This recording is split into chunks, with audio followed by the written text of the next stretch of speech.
Right, in this video, if you're driving along and to keep in a straight path, say your steering wheel is tilted over, in the case of my Honda Civic 2.2, it is tilting over to drive straight. It means that we need to make some changes to both the tracking arm elbows on the wheels to straighten up the steering wheel. Also, of course, your main thing is to make sure that your tracking is near enough to zero on the Honda Civic. It is on my car. I've measured it as maybe like 2 or 3 minutes toe out. It should be zero. Also, it is drifting a bit to the right, I would say, with the steering wheel even tilted over. And also another kind of symptom of this sort of thing, which is very, very common, is you'll find it easy to turn the way the steering wheel is drifted over to. It'll be easy for me to turn right, but it's slightly harder to turn left. Right, so what does it look like when we are driving along? I should show you. So, holding it straight, as soon as I let go, you know I'm in the centre of the road. Notice the steering wheel trying to shift over. If we look at the view, I'm kind of going straight, pretty much straight, but look, it's starting to drift over. Even the camber in the road is going against it. It's sort of tipping to the left a little bit. So these minor things can really, really change your experience of driving your car. It can really make it a lot less enjoyable. Let's test out on a faster road. So here I am pulling slightly on the left side. You see my hands on the left side, and I would say kind of equal camber on the road. So now it's kind of turning around. As soon as I let go, it's tilting over to the right. This should be a very good, fair test. Nice straight road. Camber's pushing it really to the left, but look at the wheel, look at the steering wheel, look at me drift. So this is a sort of problem that we're going to try and deal with. Okay, you saw that. You saw the drift to the right and the steering wheel kind of wanting to go its own way. And to go straight, you kind of have to keep your hand on the opposite side that it wants to go to. It can lead to slight tyre wear, extra tyre wear. That's one of the reasons I'm trying to fix this now. I'm going to swap all 4 tyres soon in this next quarter. So I want to make sure the tracking is absolutely perfect. And of course, the enjoyment of driving is taken away when you have this kind of pull feeling when you are trying to steer. Easy one way, hard the other, and it's drifting. Right, so what have we got to do? So it's tilted over to the right. The way I see it is like this. Imagine there's a shaft. Imagine there's like there's a shaft that goes straight down to your steering column. I imagine there's cog teeth there, and there's another shaft where your drive shaft is.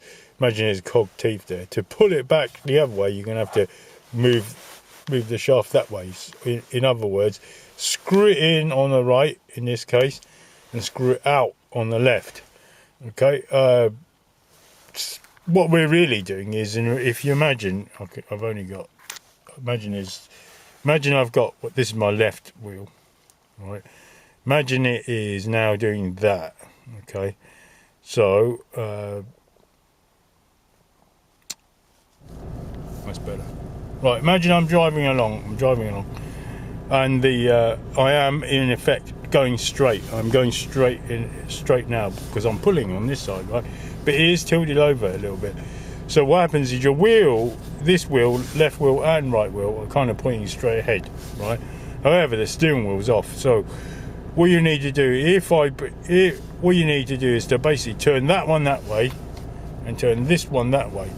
And so to get that effect, to achieve that effect, equal measures, you're going to have to turn outwards the screw, on this left side and turn equal amounts, turn inwards the screw on the right. So in effect, you're kind of moving that shaft that way, all right? So, and that would turn both wheels that way. And if you imagine, look, the steering wheel is going that way. I was going that way, but now I've turned both wheels that way, like equal amounts. So what happens is, all right, if you are driving practically, you're going to have to straighten up to go straight. Then simple as that. The extra little kind of pull, I'm getting to the right is what I'm have to really also correct as well, because I'm a little bit toe out. So somewhere along the line I'm like 3 degrees toe out. I've got a little bit to play with. So I could, if I went that way to stop my, if I turned this left side more that way, that would increase the toe out, not what you want. So it'll be on this side. The onus would be on the right side in this case, and I'll be turning it slightly toe in on just one side, and then factoring in obviously equal amounts of going in that way and coming out on the left. So I'm going to factor all that in. So in effect, I will be going like that. So I'll be screwing in, but not screwing in as much, but screwing in the correct. What I was going to say was a quarter turn. I would do a quarter turn here, and this one just a little bit less than a quarter turn. That will give me that slight bit of toe in. All right. So, and I do recommend for that slight kind of tilted over the steering wheel, a quarter turn is what you want to be messing around with if you want to adjust the kind of the way the steering wheel sets. You can't do an eighth of a turn is not even going to make any difference. Start with the quarters, halves, 3/4, but start with a quarter in my case. Right, we should do it. So 2 ways you can do this. Easy way, ramp it up, go underneath. You can do both wheels at the same time, nice and safe. Make sure, of course, you're on the ramp properly. Ramps are nice and secure. Or in this case, because I'm going to do some work on some of the brakes, I'm just going to jack up one side at a time, but I'm not going to get underneath. So I will have an axle stand. So I'm going to do it the not easy way. All right.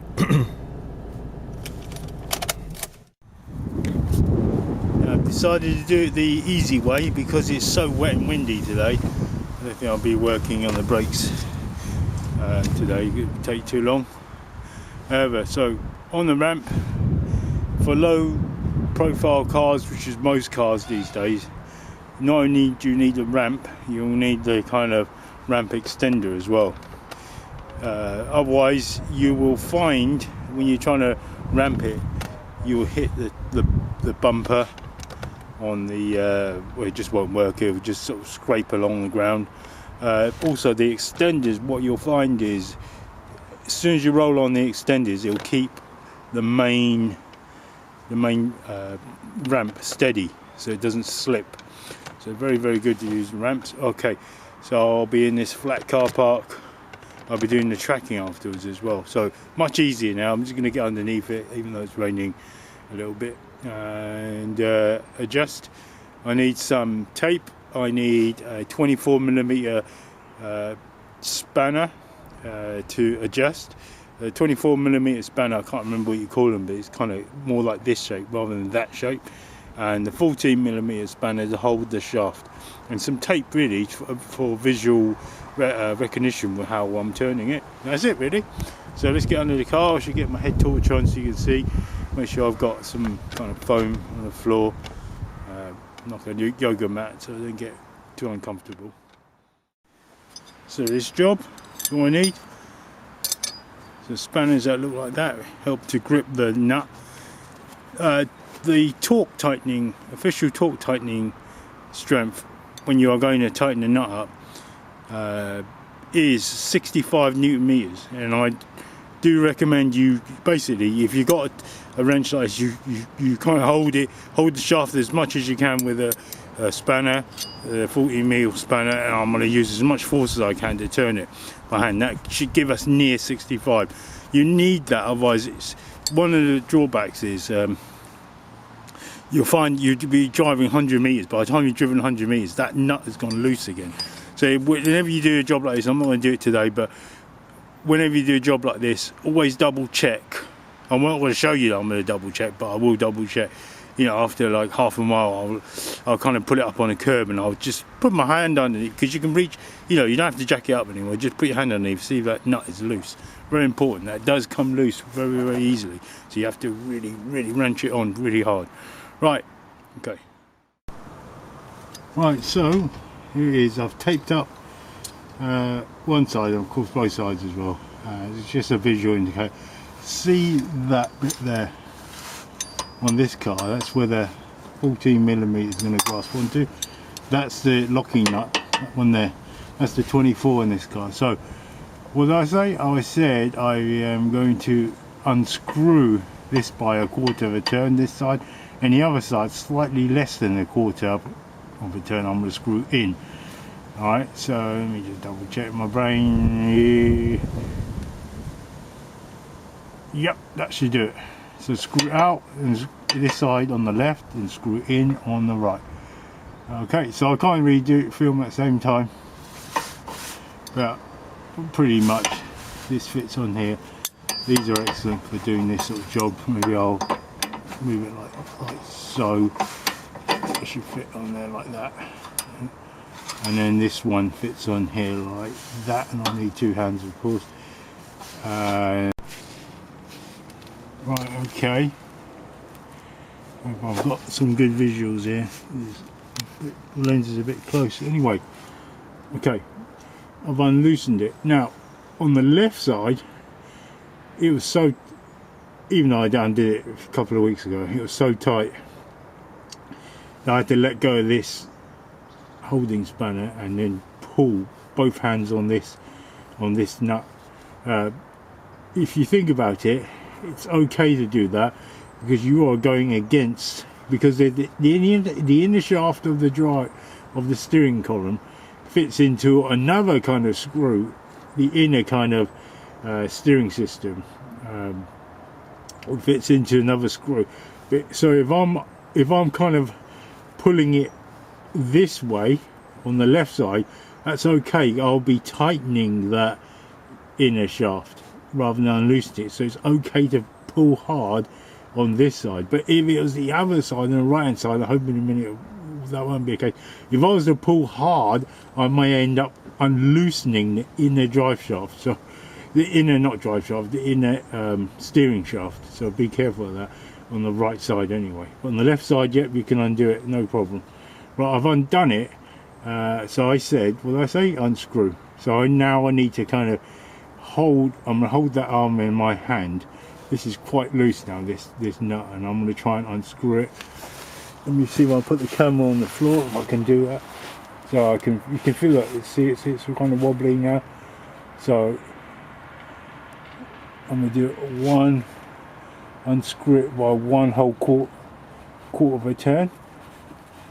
It's kind of feeling a bit stuck, this spanner. Take it out again. Keep hold of that, make sure this doesn't rotate. That will change it as well. So we've got 1/8. There we go, the little tape is pointing outwards now.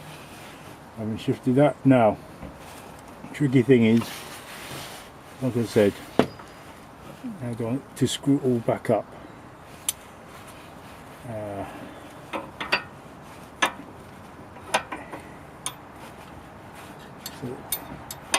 So I need to hold, and I'll make sure. Oh no, is that perfect? I've gone too much, or not good. That's a quarter of a turn. Okay, so you gotta keep an eye on that. Now I'm tightening it back up. Okay, probably do this by hand. Here. That don't rotate that. Don't rotate this, of course. I'm just going to make sure. Yeah, there's a quarter, yeah.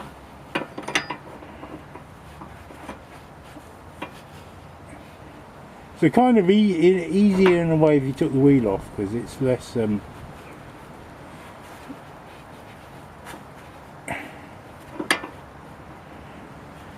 things in a way. and you're not upside down, of course, you might even get better leverage as well. So if I was to pull hard, if I was to tighten this nut hard now, what could happen, unfortunately, is I can end up unscrewing the inner float steering shaft. So here I've got some traction on it now. So I'm holding it. I can feel my arm, my right arm, pulling against the nut, which is great. So it's quite tricky. Now it's going against the inner shaft, which I don't want.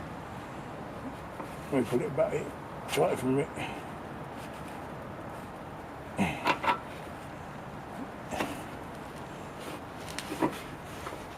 Is that on the quarter? See, this tape is essential. I think I've gone a bit too much. I'm going to do it again. But you get the idea. It's got to be perfect. So we unscrew a bit. There's a quarter. And much better on a nice sunny day, not the middle of winter.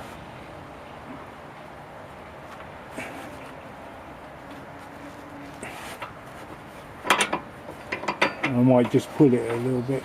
See, the whole thing moves like that, so I might just pull it back a bit, like so.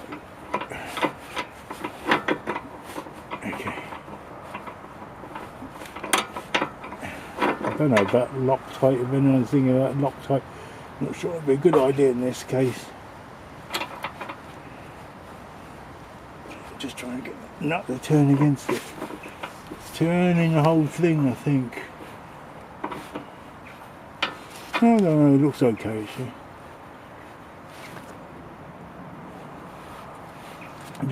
I've done it a little bit more. I've done it a little outwards, a little bit more than I wanted to, and it's kind of wanting to sit in that nice groove. It definitely turned it too much now. Oh, okay, it seems like I can turn the shaft by itself. Now that's probably more like it.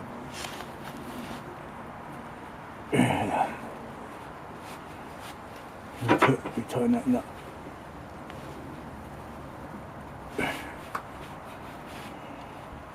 Looks about right. So I'm going to drive that a mile or two later. I'll just put my hand, reach under there and just feel for that tightness of that. It will come undone if you haven't got it really tight. And I haven't really got it really tight, to be honest. Also the wrong side. How did I end up swapping the wrong side?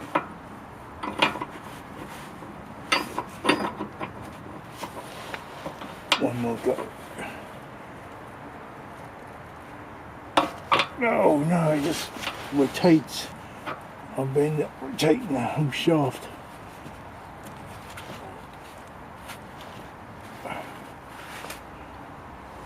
Okay. Alright, I'm just going to leave it like that. Okay. That's how awkward it is. It is awkward. Now for the other side. Remember, I'm going to do it a quarter inwards, but a little bit less to compensate for the toe out that I'm getting. Alright, okay, so screwed it out on the left, a quarter turn, best that I can as an estimate, and screw it in a little bit less than a quarter on this side. I'm preferring a little bit toe in. If it's a little bit toe in, I don't mind. But let's see how it drives. Okay, so what's happening now? Here's the road. You can just see the top of the screen. It is the steering wheel is more centralised. It's not perfect. Might even need a little bit more, but I might be able to live with this. It's not as bad as it was. Is it drifting a little bit to the right? Tiny bit. Give it a few days to settle in, I would say. But mostly, I would say the car. I found as difficult to turn or as easy as turn left and right when I was coming out of my estate. So it felt the same, which is a good sign. Remember, before it's feeling much easier to turn to the right. Now it's exactly the same kind of. Is there a slight drift? I don't know. Maybe there's that slight feeling of a slight drift to the right still. There is a kind of tyre with much more tread on it on the right, so I've got to take that in consideration, whether that makes a difference or not. And the camber of the road, of course, but the steering wheel feels a lot better. Anyway, it does take a few goes to get it right. I'm not saying I've got it perfectly right this time, but if you get the same kind of trouble, just try it yourself and correct the tracking, or of course for £25 or whatever, take it down to the local garage. Maybe they can fix your problem. There is a case of tracking for the rear wheels as well. Some cars you can do the tracking or the wheel alignment for the rear wheels as well. It could be what is needed in this car. It's possible. Anyway, thanks for watching, and give it a go yourself. It's not too difficult. It's just a bit awkward getting underneath the car. It's nice and straight now. Slight drift to the right, but I'll check the tracking. One last thing, I'll check the tracking. I'll show you a visual of the tracking, what it is right now. Alright, so here's the setup I use for the tracking. The TrackAce. Still use this, still going. Bought it once and it still works. Obviously this was on the other side of the car. Set it all up. Got the laser pointing right in the middle. If you want to see a video how I use it, then look at one of my previous videos on tracking. But however, I've got it all set up. Notice I'm doing the rear of the front wheel. That means anything on there will be reversed. If it says toe in, it'll be toe out will be toe in. It's just that these modern cars, they've got usually have something in the way, you can't really get them. So you could do the rear of the wheel as well. But so now I'm just going to rotate this.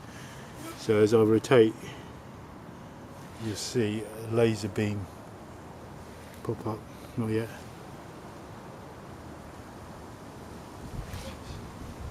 It's coming soon, hopefully.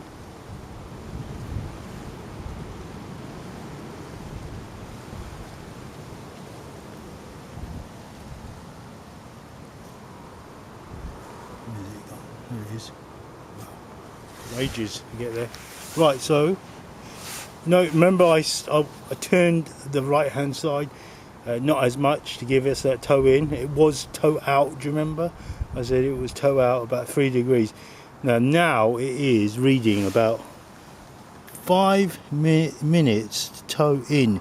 It does say toe out. Yes, it is on toe out. Remember, because I'm doing the rear of the wheel, it will be opposite. So it's actually 5 minutes toe in, which is okay, which is what I wanted.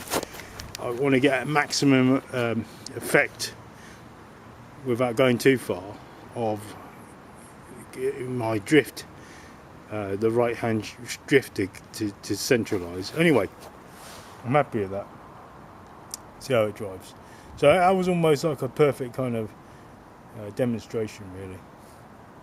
Alright, thanks for watching.